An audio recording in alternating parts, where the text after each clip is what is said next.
नमस्कार, आदाब, सत श्री अकाल, जय भीम, जोहार। मेरा नाम है नवीन कुमार। यह तस्वीर याद है आपको? यह भारत के चीफ जस्टिस का ड्राइंग रूम है। देश के प्रधानमंत्री एक शाम अचानक से उनके मेहमान हो गए थे।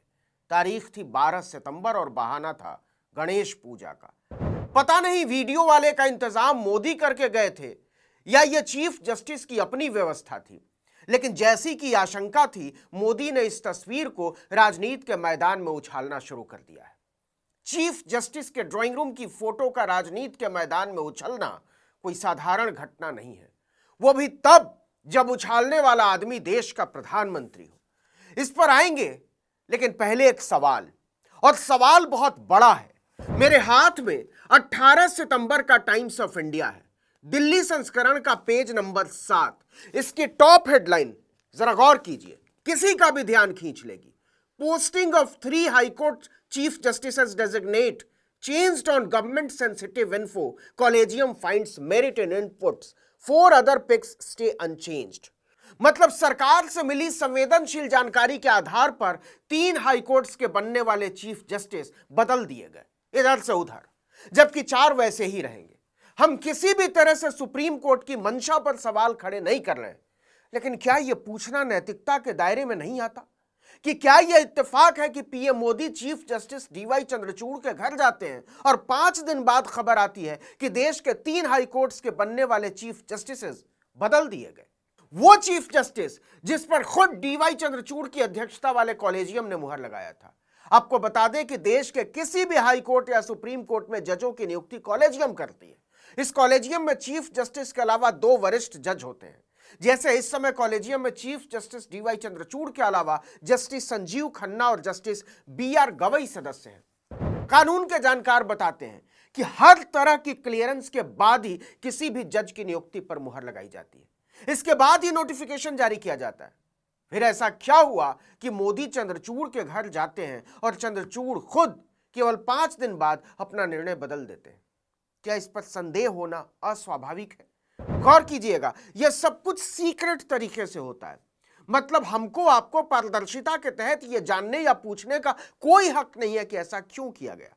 ऐसी कौन सी संवेदनशील जानकारी थी जिस पर मोदी के चीफ जस्टिस के घर जाते ही कॉलेजियम का ध्यान जाता है और फैसला बदल जाता है? लेकिन अगर वो इतनी ही सेंसिटिव जानकारी थी तो फिर वो चीफ जस्टिस दूसरे कोर्ट्स के कैसे? आपको बता दें कि 11 जुलाई को 7 हाई कोर्ट्स के लिए चीफ जस्टिस के नामों की अनुशंसा की गई थी। सबको अलग अलग हाई कोर्ट्स का अगला चीफ जस्टिस बनाए जाने की घोषणा भी हो गई। मतलब वो चीफ जस्टिस डेजिग्नेट हो गए। जस्टिस सुरेश कुमार कैत को जम्मू कश्मीर एवं लद्दाख हाईकोर्ट का अगला चीफ जस्टिस बनाया जाना था। जस्टिस जीएस संधावालिया को मध्य प्रदेश हाईकोर्ट का अगला चीफ जस्टिस बनाया जाना था और जस्टिस ताशी रेबस्टान को मेघालय हाईकोर्ट का चीफ जस्टिस बनाया जाना था। लेकिन 17 सितंबर को यानी नरेंद्र मोदी के जन्मदिन के रोज और चीफ जस्टिस के घर मोदी की गणेश वंदना के 5वें दिन कॉलेजियम की बैठक होती है और कॉलेजियम अपना ही फैसला बदल डालता है। एक नया नोटिफिकेशन आता है, एक नई सूचना सामने आती है कि कोलकाता हाईकोर्ट के जस्टिस इंद्र प्रसन्ना मुखर्जी को जस्टिस रेबस्टन की जगह मेघालय हाईकोर्ट का चीफ जस्टिस बनाया जा रहा है। जस्टिस रेबस्टन को उनके मूल हाईकोर्ट जम्मू कश्मीर एवं लद्दाख हाईकोर्ट का चीफ जस्टिस बनाया जा रहा, बदल दिया गया। उनके रिटायर होने में 1 साल से भी कम का समय बचा है। इसी तरह कॉलेजियम ने अपना पुराना फैसला बदलते हुए दलित समुदाय से आने वाले जस्टिस सुरेश कुमार कैत, जिन्हें जम्मू कश्मीर हाईकोर्ट का चीफ जस्टिस बनाया जाना था, उन्हें मध्य प्रदेश हाईकोर्ट का चीफ जस्टिस बना दिया जाता है। और जस्टिस संधावालिया, जिन्हें मध्य प्रदेश हाईकोर्ट का चीफ जस्टिस बनाया जाना था, उन्हें हिमाचल प्रदेश हाईकोर्ट का चीफ जस्टिस बनाया जाता है। हिमाचल प्रदेश के जस्टिस राजीव शेखर के रिटायरमेंट के बाद 11 जुलाई को कॉलेजियम ने जस्टिस शेखर का नाम हिमाचल प्रदेश हाईकोर्ट के चीफ जस्टिस के लिए भेजा था। उनका कार्यकाल 1 महीने से भी कम के लिए। इन तीनों जजों के अलावा बाकी के 4 जजों को नहीं छेड़ा गया। जैसे justice Manmohan Delhi high court के चीफ जस्टिस बनेंगे तयशुदा तरीके से। Justice Nitin Jamdar Kerala high court के चीफ जस्टिस होंगे। Justice KR. Shriram Madras high court के चीफ जस्टिस। अब देखिए कि पिछले हफ्ते अटॉर्नी जनरल ने चीफ जस्टिस डीवाई चंद्रचूड़ की अध्यक्षता वाली बेंच को बताते हैं कि उन्हें 7 जजों की नियुक्ति की कॉलेजियम की अनुशंसा को टाल देना चाहिए। क्यों? क्योंकि सरकार के पास कुछ बेहद गंभीर और संवेदनशील सामग्री है जिन पर गौर किया जाना जरूरी है। चूंकि यह सामग्री बेहद गंभीर और संवेदनशील है, इसलिए वो सील बंद लिफाफे में इसे सौंपते हैं। इसके बाद कॉलेजियम की बैठक होती है और 3 जजों को इधर से उधर कर दिया जाता है। यह मामला संवेदनशील इसलिए है कि नरेंद्र मोदी चीफ जस्टिस के ड्राइंग रूम को राजनीति के मैदान में उड़ाए हुए हैं। उड़ीसा में मोदी ने चीफ जस्टिस के घर से निकली तस्वीरों पर उठाई गई आपत्तियों की तुलना अंग्रेजों से कर डाली। बांटो और राज करो की नीति पर चलने वाले अंग्रेजों की नजरों में उस समय भी गणेश उत्सव खटकता था। आज भी समाज को बांटने और तोड़ने में लगे सत्ता के भूखे लोगों को गणेश पूजा से परेशानी हो रही है।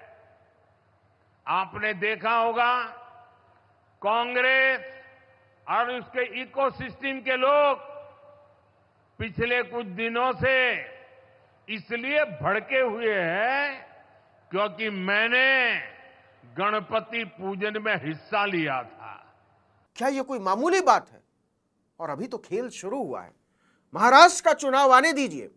मराठी चीफ जस्टिस के घर मराठी टोपी लगाकर पहुंचे प्रधानमंत्री कैसे इसका इस्तेमाल करते हैं, देखने वाली बात होगी। उन्हें यह कहने से कौन रोक देगा कि जब मैं एक मराठी के घर मराठी टोपी लगाकर जाता हूं तो विपक्ष हंगामा मचा देता है, मेरे ऊपर हमले बोल देता है।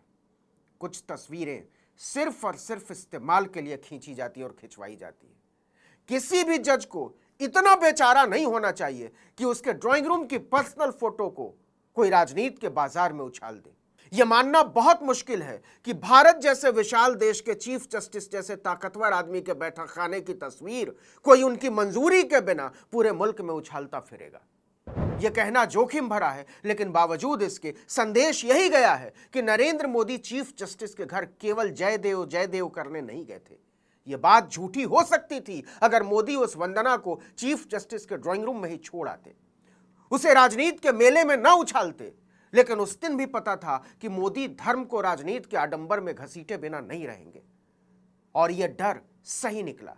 एक बार फिर से साबित हुआ है कि मोदी ऐसा कोई काम नहीं करते जिससे उनकी सत्ता की भूख को शांति न मिलती। इस वीडियो में इतना ही, लेकिन अगर आपने आर्टिकल 19 इंडिया को अब तक सब्सक्राइब नहीं किया तो फौरन कर दीजिए। बेल आइकॉन दबाइए, घंटी जैसी आकृति, लाइक कीजिए और कमेंट करके बताइए हमारा वीडियो आपको कैसा लगा। हमारा ट्विटर हैंडल है article19_India और मेरा ट्विटर हैंडल नवीन जर्नलिस्ट। नमस्कार।